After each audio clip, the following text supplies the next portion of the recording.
Assalamualaikum warahmatullahi wabarakatuh. Perkenalkan, nama saya Indah Dwi Anita Putri dengan NIM 2014050004, jurusan Tadris Bahasa Inggris, Fakultas Tarbiyah dan Keguruan, Universitas UIN Imam Bonjol Padang, kelas 2 TBIA. Baiklah, di sini saya akan menjelaskan materi saya dalam mata kuliah Kewarganegaraan yang dibimbing oleh dosen yang bernama Haja Wahyuli Liuszen, SE MPD, yang berjudul Macam-macam Demokrasi. Baiklah, kita akan masuk ke dalam sub materi yang pertama, yaitu berdasarkan ideologi. Berdasarkan ideologi juga terbagi menjadi dua. Yang pertama, demokrasi konstitusional. Konstitusional adalah kebebasan individu. Ciri khas pemerintahannya antara lain, konstitusional, kekuasaan pemerintahannya terbatas dan tidak diperkenankan banyak campur tangan, dan juga kekuasaan pemerintahannya tidak boleh bertindak sewenang-wenangnya terhadap warganya. Yang terakhir, kekuasaan pemerintahan dibatasi oleh perundang-undangan atau konstitusi. Yang kedua, demokrasi rakyat. Demokrasi rakyat merupakan bentuk khusus demokrasi yang memenuhi fungsi diktator proletar. Pada masa Perang Dingin, sistem pemerintahan rakyat ini sudah berkembang di negara Eropa Timur seperti Cekoslovakia, Polandia, Hungaria, Rumania, Bulgaria, Yugoslavia, dan terakhir di negara Asia Timur, yaitu Tiongkok. Sistem politik demokrasi rakyat disebut juga demokrasi proletar yang berhaluan pada Marxisme komunisme. Yang kedua, berdasarkan cara penyaluran kehendak rakyat. Cara penyaluran kehendak rakyat ini juga terbagi menjadi 3 bagian. Yang pertama, demokrasi langsung. Rakyat secara langsung mengemukakan pendapatnya atau kehendaknya dalam rapat yang dihadiri oleh seluruh rakyat. Demokrasi ini dapat dijalankan apabila yang pertama, suatu negara itu berpenduduknya sedikit.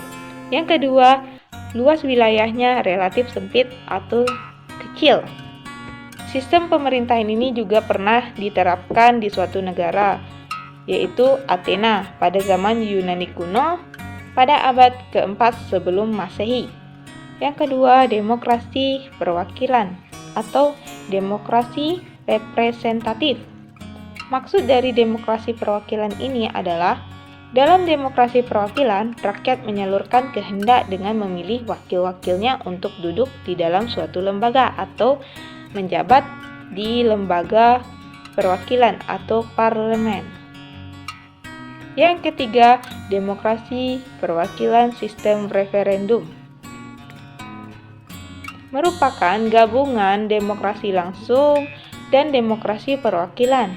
Rakyat memilih wakil mereka untuk duduk atau menjabat dalam perwakilan tersebut. Tetapi lembaga perwakilan tersebut dikontrol oleh pengaruh rakyat dengan sistem referendum dan inisiatif rakyat. Yang ketiga, berdasarkan titik perhatian. Berdasarkan titik perhatian ini juga terbagi menjadi 3. Yang pertama, demokrasi formal adalah demokrasi liberal atau demokrasi model barat. Demokrasi formal adalah suatu sistem politik demokrasi yang menjunjung tinggi persamaan dalam bidang politik tanpa disertai upaya mengurangi atau menghilangkan kesenjangan dalam bidang ekonomi.